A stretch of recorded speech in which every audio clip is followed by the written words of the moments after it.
नमस्कार दोस्तों, मैं प्राची संस्कृति आयस यूट्यूब चैनल पर आप लोगों का एक बार फिर से बेहद स्वागत करती हूँ। Target prelims current affair based on newspaper, इस पर हम रेगुलरली डिस्कशन कर रहे हैं। आप सभी को अब तक पता चल गया होगा कि न्यूज़पेपर से हम 5 इंपॉर्टेंट टॉपिक्स लेते हैं जिनकी आपके सिलेबस के साथ रिलेवेंस है, जिनसे संबंधित प्रीवियस ईयर क्वेश्चन पूछे गए हैं और फिर उन 5 टॉपिक्स पर हम काफ़ी डिटेल के साथ चर्चा करते हैं। आइए बिना किसी देरी के शुरुआत करते हैं आज की वीडियो का। हमारा जो आज का सबसे पहला टॉपिक है, ये देखिए विश्व स्वास्थ्य संगठन यानी कि जो हमारा WHO है, ये दरअसल न्यूज़ में है। क्यों न्यूज़ में है? देखिए अभी प्रधानमंत्री मोदी ने एड्रेस किया है जो सेकंड ग्लोबल कोविड-19 समिट हुआ था कंट्रीज़ का, उसको, और इस समिट के अंदर उन्होंने WHO को रिफॉर्म करने की बात कही है। दरअसल जब कोविड-19 आउटब्रेक हुआ था तो चाइना की तरफ से एक रिलक्टेंस देखने को मिली थी कि उन्होंने वाइटल इन्फॉर्मेशन को वर्ल्ड के साथ शेयर नहीं किया था, जिसकी वजह से कोविड के मामले में बहुत देर से जो है कंट्रीज़ को पता चला। फिर जो रोक लगाई गई, बाउंडेशंस प्रिकॉशंस लगाई गई, उन सब में देर हो गई। साथ ही वैक्सीन्स वगैरह के लिए भी चीज़ों में देर हुई, क्योंकि जो ज़रूरी सूचना है उस वायरस के बारे में वो चाइना की तरफ से या तो दी नहीं जा रही थी या फिर काफ़ी लेट उसके बारे में किया गया था। तो देखिए इसके अलावा जो WHO है उसका एक legally binding international health regulation है, यानी कि वो बाइंडिंग है ना, कानूनी रूप से। और क्या है? हेल्थ रेगुलेशन है, कुछ क्या है आपके स्वास्थ्य विनियम है। अब देखिए जो मेंबर स्टेट्स होते हैं उनके लिए मैंडेटरी है, अनिवार्य है कि वो किसी भी वायरस को, किसी भी पेंडेमिक को, किसी भी बीमारी को, किसी भी बैक्टीरिया को जब आइडेंटिफाई करें तो उसके बारे में WHO को सूचित करें, रिपोर्ट करें। साथ ही जो है पब्लिक इमरजेंसी को लेके वो कैसे रिस्पॉन्ड कर रहे हैं, इन सब चीज़ों की सूचनाओं को शेयर किया जाए। लेकिन प्रॉब्लम यहाँ पर यह है कि अगर कोई मेंबर कंट्री इस चीज़ के साथ कंपाइल नहीं करता है, मतलब उसके साथ वो काम नहीं करता है, तो कोई पेनल्टी का भी रूल नहीं है। तो इसलिए आपने देखा कि चाइना ईजिली गो अवे हो गया जब कोविड का ये आउटब्रेक हुआ और उसकी तरफ से इतनी सीवियर मिस्टेक्स हुई हैं, लेकिन मतलब देखा जाए तो उस पर कोई एक्शन नहीं लिया गया, राइट। तो इसीलिए जो WHO में रिफॉर्म की बात कोविड के आउटब्रेक के टाइम से ही चल रही थी और अभी तो बाकायदा कोविड-19 के समिट में जो प्रधानमंत्री मोदी जी है उनके द्वारा इस चीज़ को उठाया गया है। अब देखिए मैं आपको एक पॉइंट समझा देता हूँ यहाँ पे। अगर आप मीन्स की आंसर राइटिंग करें, कभी अगर पूछा जाए कि WHO रिफॉर्म अगर होने हैं तो उसके लिए क्या ज़रूरी है, तो सबसे ज़्यादा ज़रूरी तो जो WHO की फंडिंग होती है उसमें रिफॉर्म करना ज़रूरी है। देखिए आप सभी जानते हैं पैसा ही कहीं ना कहीं हर चीज़ का एक बेस तैयार करता है।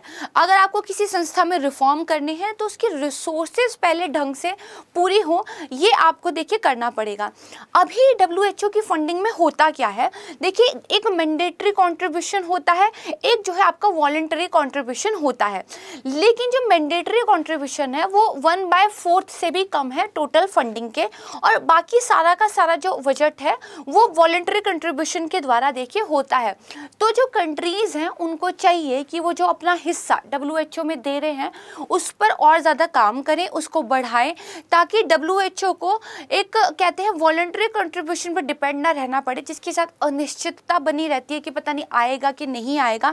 लेकिन अगर मैंडेटरी होगा, हर देश का जो है एक शेयर पता रहता है कि इतना तो यहाँ से आएगा ही, तो थोड़ा सा WHO किसी एक पर्टिकुलर कंट्री पर डिपेंड नहीं रहेगा, या फिर आप कह सकते हैं कि किसी एक कंट्री के पक्ष में हमें नहीं लगेगा कि वो शायद कुछ फैसले ले रहे हैं, क्योंकि पैसा उनको हर देश दे रहा है तो हर देश के हित में वो काम करेंगे, ऐसा हम बोल सकते हैं। मोटे तौर पर मैं आपको ये समझा सकती हूँ।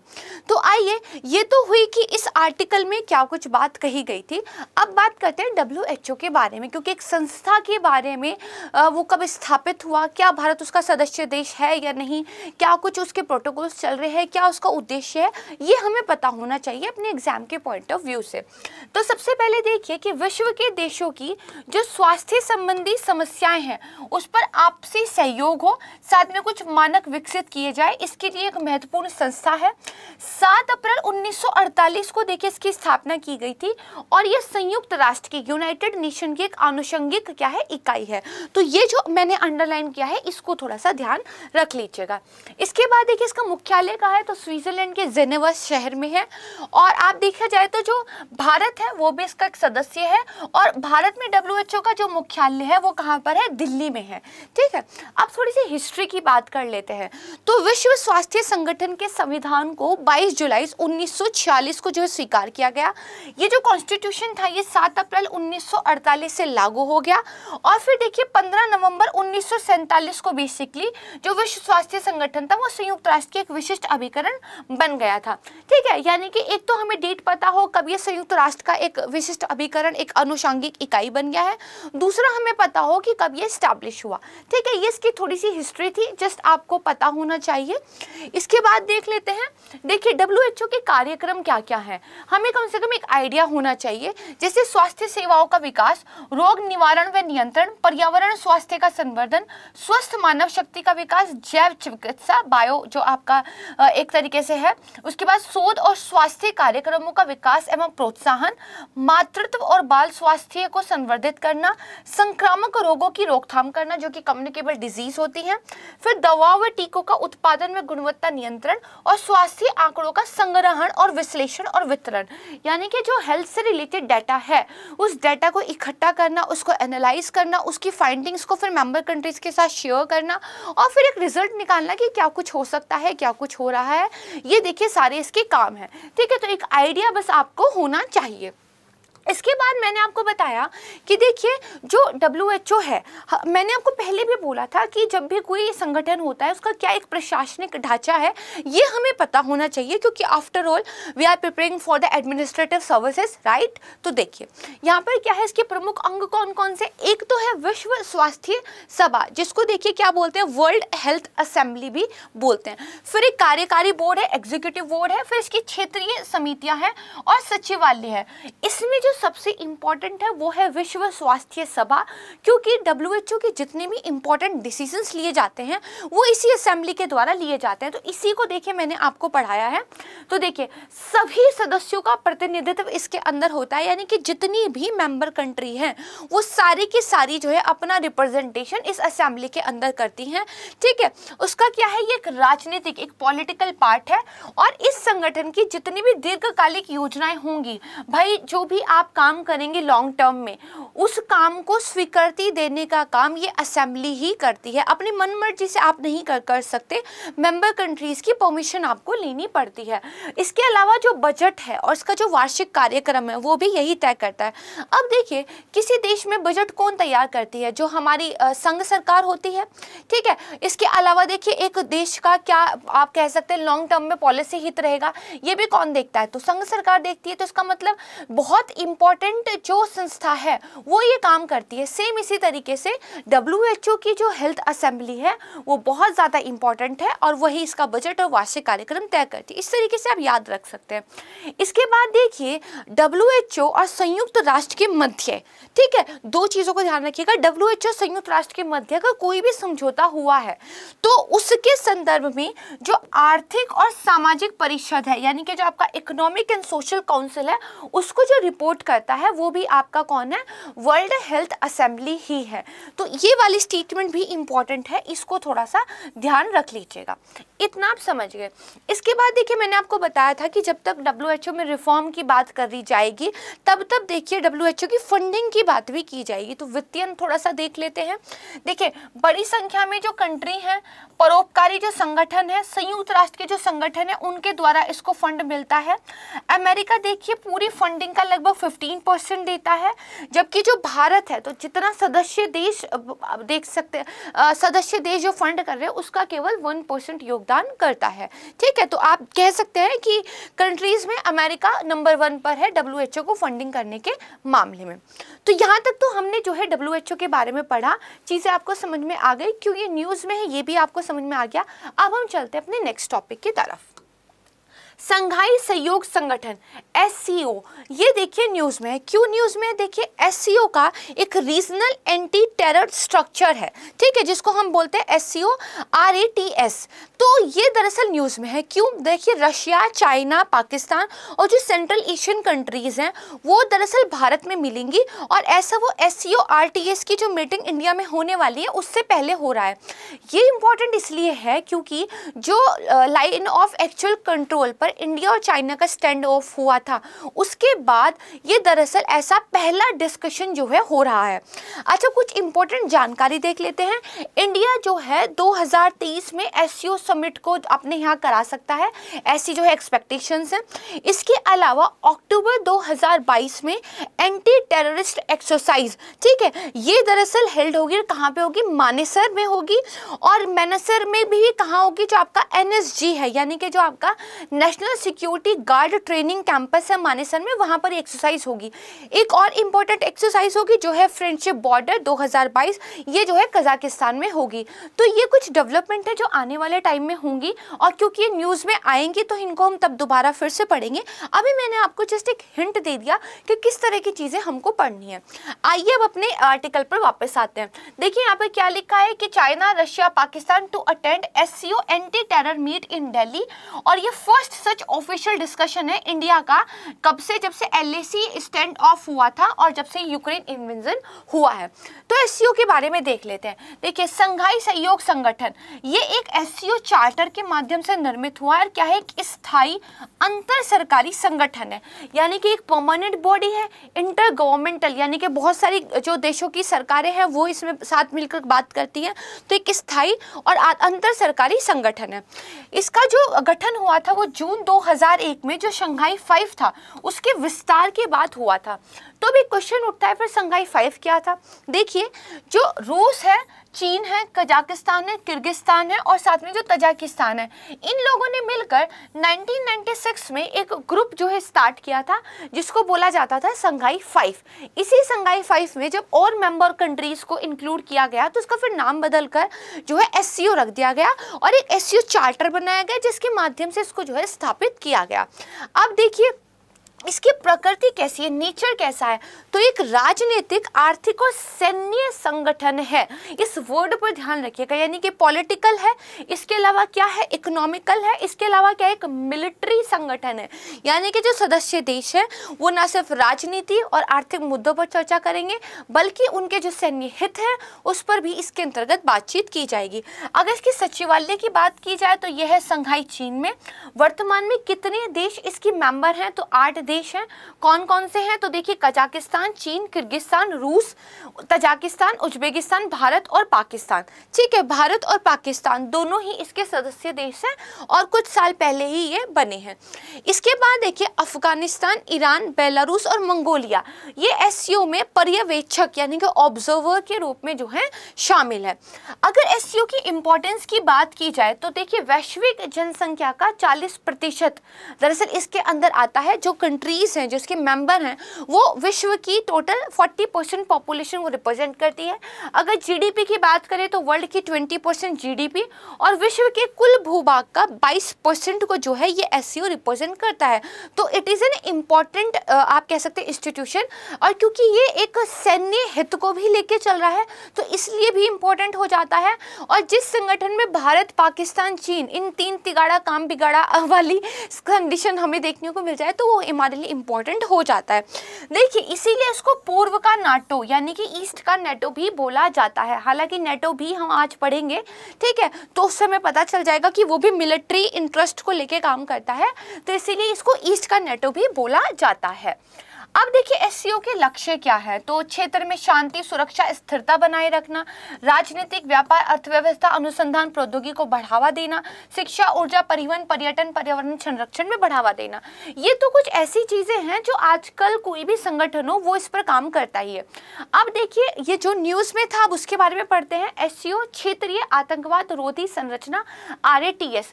दरअसल ये एससीओ का क्या है, एक स्थायी निकाय है और नाम से ही पता चल रहा है कि इसका उद्देश्य क्या होगा। नाम से ही पता चल रहा है आतंकवाद, उग्रवाद और अलगाववाद के खिलाफ जो है लड़ाई करना, मेंबर कंट्रीज के बीच एक समन्वय और बातचीत की सुविधा प्रदान करना। इसका मुख्य कार्य क्या है कि मेंबर कंट्रीज के बीच में सूचनाओं को साझा करता है और एक समन्वय जो है विकसित करता है, ये इसका मुख्य उद्देश्य है। अगर बात की जाए तो भारत ने एससीओ RATS की गतिविधियों में सक्रिय रूप से भाग लिया है। इसकी जो कार्यकारी समिति है, ठीक है, एग्जीक्यूटिव जो इसकी कमेटी है वो कहाँ पर है, ये बहुत ज्यादा इंपॉर्टेंट है। तो ये देखिए ताशकंद में है, ठीक है, दिस इज वेरी इंपॉर्टेंट। तो ये कि स्टेटमेंट के रूप से क्वेश्चन में आपसे पूछा भी जा सकता है, तो इसको थोड़ा सा ध्यान रखिएगा। अब बात हमारी आती है थर्ड टॉपिक की। देखिए एक बॉडी कौन सी, CCMB, ये न्यूज़ में है क्योंकि इन्होंने क्या किया है, डेवलप किया है इंडियन mRNA वैक्सीन प्लेटफॉर्म।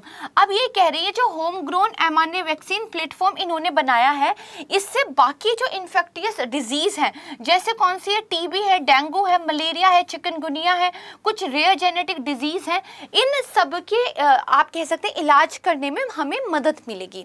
तो इस बॉडी के बारे में देख लेते हैं। देखिए इसका नाम क्या है, कोशिकीय एवं आणविकीय जीव विज्ञान केंद्र, यानी कि सेल एंड आपका जो सेल्यूलर माइक्रोबियल एक आपका कह सकते हैं बॉडी है ये। अब देखिए CCMB, इसकी स्थापना हुई 1 अप्रैल 1977 को, ठीक है। और बेसिकली जब इसकी स्थापना हुई थी तो उस टाइम पर एक क्षेत्रीय अनुसंधान प्रयोगशाला जो कि वर्तमान में भारतीय रासायनिक प्रौद्योगिकी संस्थान है उसके तहत हुई थी हैदराबाद में, ठीक है। और ये कहाँ पर आपका जो जैव रसायन प्रभाग है उसके अंदर एक अर्ध स्वायत्त केंद्र है, यानी कि आप कह सकते हैं ये एक सेमी ऑटोनोमस बॉडी है। कहाँ पर है, हैदराबाद में है। इसके अलावा दूसरा इंपॉर्टेंट फैक्ट आपने जो ध्यान रखना है वो रखना है कि ये जो है वैज्ञानिक और औद्योगिक अनुसंधान परिषद बेसिकली इसकी एक इम्पॉर्टेंट लैब के रूप में काम करता है। और 1977 में, ठीक है, कब इसकी स्थापना हुई, तो 1977 में हुई। उससे पहले 1976 में CSIR ने इस तरह के केंद्र की स्थापना के प्रस्ताव को जो है मंजूरी भी दे दी थी। फिर 1981-82 के दौरान जो CCMB थी उसको बेसिकली एक पूर्ण राष्ट्रीय प्रयोगशाला का दर्जा दे दिया गया। और एक पूर्ण राष्ट्रीय प्रयोगशाला किसके अंदर आती है, तो CSIR के अंदर आती है। Very important fact. इसके अलावा एक अदर इंपॉर्टेंट फैक्ट ये है कि आधुनिक जैविकी में इस संस्था का जो इंपॉर्टेंट योगदान हुआ है उसको पहचान प्रदान करने के लिए यूनेस्को का global network for molecular and cell biology जो एक के रूप में जो है इसको चुना गया, यानी कि एक इम्पॉर्टेंट इंस्टीट्यूशन के रूप में भी इसको चुना गया है। ये इंपॉर्टेंट था। इसके उद्देश्य क्या है, तो आधुनिक जीव विज्ञान के क्षेत्र में उन उच्च गुणवत्ता वाले अनुसंधान का संचालन करना, फिर जीव विज्ञान के क्षेत्र में नई और आधुनिक तकनीकों के लिए केंद्रीकृत राष्ट्रीय सुविधाओं को बढ़ावा देना। देखिए नाम से ही पता चल रहा है जो आपका सेल्यूलर माइक्रोबियल जो आपका बायो से रिलेटेड जो चीजें हैं, जैविक अनुसंधान जो है उसको लेकर ये काम करता है। तो नेम से चीजों को ड्राइव अगर हम करते हैं तो चीजें आसान हो जाती है। उसके बाद हमारा आता है फोर्थ टॉपिक। ये क्यों न्यूज में है, देखिए अभी जो फिनलैंड है और स्वीडन है इन्होंने इच्छा जताई है कि हम जो है नेटो को ज्वाइन कर सकते हैं, लेकिन जो तुर्की के आप कह सकते हैं प्रेसिडेंट है, ठीक है, उन्होंने बेसिकली इसको आप कह सकते हैं समर्थन नहीं दिया। अपोज वर्ड तो नहीं यूज़ करूंगी मैं, लेकिन उन्होंने ये कहा है कि हम जो है अभी जो कंट्रीज ऑलरेडी न्यूट्रल थे उनको नहीं चाहते कि वो अपना स्टैंड बदलें। और देखिए SCO में होता क्या है, दरअसल 30 मेंबर कंट्रीज अभी आई एम सॉरी मैं SCO बोल रही हूँ, नेटो की मैं बात कर रही हूँ। देखिए नेटो में होता क्या है कि 30 मेंबर कंट्रीज टोटल हैं, तो अगर कोई भी फैसला लेना है तो 30 के 30 लोगों की सहमति आपको चाहिए, ठीक है। मतलब कि एक भी मेंबर कंट्री अगर मना कर देता है तो उसकी वीटो जो है मानी जाती है।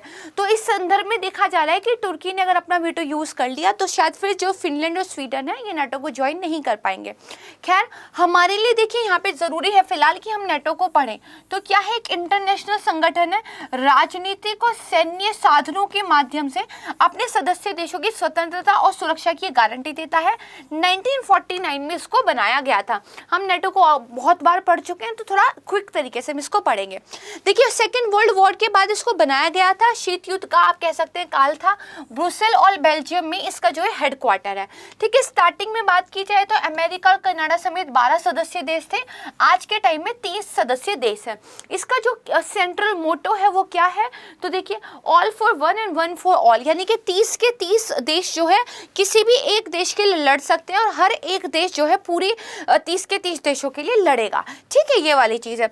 अच्छा इंपॉर्टेंट क्या है, तो इसका आर्टिकल नंबर 5 बहुत इंपॉर्टेंट है क्योंकि ये कहता है कि गठबंधन के अगर किसी एक भी देश के ऊपर हमला हुआ है तो दरअसल पूरे 30 कंट्रीज के ऊपर हमला माना जाएगा और कलेक्टिव सिक्योरिटी मैकेनिज्म को ये बेसिकली यहाँ पर प्रमोट करता है, क्योंकि अगर किसी एक भी मेंबर कंट्री पर हमला हुआ तो बाकी 30 जो है उस हमले का प्रत्युत्तर देने के लिए तैयार रहेंगे, और ये इसीलिए देखिए नेटो ज़्यादा इंपॉर्टेंट है। फिर देखिए 2019 में एक इम्पॉर्टेंट घोषणा की गई कि हम भूमि, समुद्र, वायु और साइबर स्पेस पर तो मिलकर काम कर ही रहे हैं, अब हमारा जो 5वां क्षेत्र होगा जहाँ पर हम कोलैबोरेट करेंगे वो होगा अंतरिक्ष वाला क्षेत्र, यानी कि स्पेस। तो यहाँ तक देखिए नेटो को आप समझ गए, क्योंकि मैं ऑलरेडी पढ़ा चुकी हूँ तो बहुत डीप में नहीं पढ़ेंगे, लगातार ये न्यूज़ में बना हुआ है, तो अगेन जब फिर से आएगा फिर से हम देखेंगे। अब हम बात करते हैं अपने 5वें टॉपिक की। देखिए न्यूज़ में क्यों है, क्योंकि इसरो ने अभी टेस्ट किए हैं कुछ बूस्टर्स गगनयान के लिए, ठीक है। उन बूस्टर्स का नाम क्या था, तो HS-200 बूस्टर्स थे। तो इसका मतलब गगनयान हमारे लिए इंपॉर्टेंट हो जाता है। तो 5वां टॉपिक हमारा है गगनयान मिशन। अब देखिए इसरो ने जो है 13 मई 2022 को आंध्र प्रदेश में स्थित श्री हरिकोटा सतीश धवन स्पेस सेंटर है, वहां पर human rated solid rocket booster यानी कि HS-200 का सफल परीक्षण किया। और बेसिकली जो हमारा GSLV Mk3 है उस रॉकेट में जो S-200 बूस्टर थे उसकी ये जगह लगाया जाएगा, यानी कि जो हमारे 200 वाले बूस्टर्स थे उनको रिप्लेस करने के लिए इसको बेसिकली डेवलप किया जा रहा है, और इसका भी फिलहाल परीक्षण किया जा रहा है। अब देखिए जो विज्ञान प्रौद्योगिकी मंत्री है उन्होंने ये कहा है इस परीक्षण के साथ ही भारत जो है अमेरिका, रूस और चीन के पश्चात मानवों को अंतरिक्ष में भेजने वाला एक चौथा देश बन जाएगा। यानी कि हमने ये बूस्टर सब डेवलप कर लिए हैं, तो हमारा जो गगनयान मिशन है जिसका उद्देश्य है कि हम ह्यूमंस को जो है स्पेस में भेजेंगे वो सफल होने के और ज़्यादा करीब आ गया है। और अगर ऐसा हो जाता है तो भारत देखिए चौथा ऐसा देश बन जाएगा। देखिए प्रमुख मिशन कौन कौन से हैं, एक तो इसके अंदर है क्रू एस्केप सिस्टम, ठीक है। इसके बाद देखिए इसमें क्या है, एक G1 है, इसका मतलब वो पहला मानव रहित मिशन है जो कि 2022 की दूसरी छमाही में निर्धारित किया गया है। कहने का मतलब यह है गगनयान मिशन कोई एक चीज़ नहीं होगी, इसके अंदर अलग अलग सब पार्ट्स है। जैसे G1 है, पहली फ्लाइट जो भेजी जाएगी, ठीक है, मैं फ्लाइट वर्ड ही यूज़ कर रही हूँ यहाँ पे, तो वो देखिए मानव रहित होगी। उसके बाद जो दूसरा भेजा जाएगा मिशन, ठीक है, वो 2022 के अंत में भेजा जाएगा, वो भी मानव रहित होगा। लेकिन इस बार इसमें जो आपका मानव रोबोट है व्योम मित्र, इसको जो है भेजा जाएगा। और 2023 के अंत में तीसरा मिशन भेजा जाएगा जो कि आपका मानव युक्त गगनयान मिशन होगा। अब क्योंकि आप क्रू को, लोगों को जो है स्पेस में भेज रहे हैं, तो इसके लिए क्रू एस्केप सिस्टम, अगर कोई प्रॉब्लम हो जाए तो वो लोग जो है एस्केप कर सके, अपने आप को बचा सके, इस तरह का सिस्टम भी जो है डेवलप किया जा रहा है, ठीक है। इतना आपने समझ लिया। अब देखिए मानव अंतरिक्ष उड़ान कार्यक्रम, जिसको हम क्या कहते हैं ऑर्बिटल मॉड्यूल, ये भी इसके अंदर है। इसमें क्या होगा, एक महिला होगी और साथ में 3 भारतीय अंतरिक्ष यात्री होंगे, यानी कि जिस वाले फीस में ह्यूमंस को स्पेस में भेजा जाएगा उसको क्या बोला जा रहा है, मानव अंतरिक्ष उड़ान मिशन या फिर ऑर्बिटल मॉड्यूल। अब देखिए इस मिशन के तहत क्या बोला गया है कि क्या होगा, तो इस मिशन के तहत 300 से 400 किलोमीटर की ऊंचाई पर, जो कि पृथ्वी की कौन सी कक्षा है, निम्न भू कक्षा है, वहां पर 5 से 7 दिनों तक ये चक्कर लगाएगा। और इस दौरान जो है इसके अंदर हमारे ह्यूमंस होंगे, ठीक है, जिनकी हम रशिया में आप कह सकते हैं ट्रेनिंग भी करा रहे हैं, वो ट्रेनिंग भी कंप्लीट हो गई है। इसके अंदर पेलोड यानी कि जो हम रॉकेट के साथ ऊपर भेज रहे हैं चीज़ें, वो क्या क्या होंगी, तो सबसे पहले तो क्रू मॉड्यूल होगा, मैंने आपको बताया मानव को ले जाने वाला अंतरिक्ष यान। एक सर्विस मॉड्यूल होगा जिसके अंदर 2 तरल प्रणोदक इंजन होंगे, ठीक है, उससे संचालित होगा। फिर देखिए आपातकालीन अगर इमरजेंसी में बाहर निकलना पड़ जाए तो एक इमरजेंसी मिशन अबॉर्ट व्यवस्था भी होगी कि मिशन को हम तुरंत कैंसिल कर दे रहे हैं, इमरजेंसी की सिचुएशन आ गई है। अच्छा, इसको लॉन्च किया कैसे जाएगा, तो जो हमारा GSLV Mark 3 है, इसको ध्यान रखिएगा, ठीक है, यहाँ पे G आएगा। GSLV जो आपका Mark 3 है, लॉन्च व्हीकल Mark 3, जिसको बेसिकली क्या बोला जाता है, एक सेकेंड, मैंने यहाँ पे थोड़ा सा कंफ्यूजन कर दिया है। तो देखिए ये तो मैंने आपको सही बताया कि इसको जो लॉन्च किया जाएगा वो GSLV Mark 3 के द्वारा किया जाएगा। इसको और क्या कहते हैं, तो इसको लॉन्च व्हीकल Mark 3 या फिर LVM-3 भी कहते हैं। तो कंफ्यूज नहीं होना है कि अगर कहीं पर LVM-3 आ जाए तो इसका मतलब भी यही होगा कि आप GSLV Mk3 की जो है बात कर रहे हैं, ठीक है। तो इस 3rd नंबर को ध्यान रखिएगा। तो देखिए ये जो रॉकेट है ये बहुत ज़्यादा वजन को ऊंचाई तक ले जाने में सक्षम है। है, तो इसका जो है हम यूज़ कर रहे हैं। ठीक है, अभी बहुत अलग अलग परीक्षण इसरो के द्वारा किए जा रहे हैं एंड वी कैन होप कि 2022 के एंड तक जो है हमें इस मिशन में बहुत ज़्यादा इंपॉर्टेंट डेवलपमेंट्स देखने को मिले। तो इसी के साथ ही हमारा जो आज का वीडियो है वो समाप्त होता है और लगातार इन वीडियोस को देखते रहिए, गैप बिल्कुल मत कीजिए, क्योंकि डेली का करंट अफेयर डेली ही कवर करना ज़रूरी होता है, बल्क में कभी भी ये कवर नहीं हो पाएगा। और 2022 के लिए और 2023 के लिए इक्वली इम्पॉर्टेंट है। एक एक चीज़ को पढ़िए, समझिए, अपने नोट्स बनाइए और अच्छे से पढ़ाई करते रहिए। नमस्कार।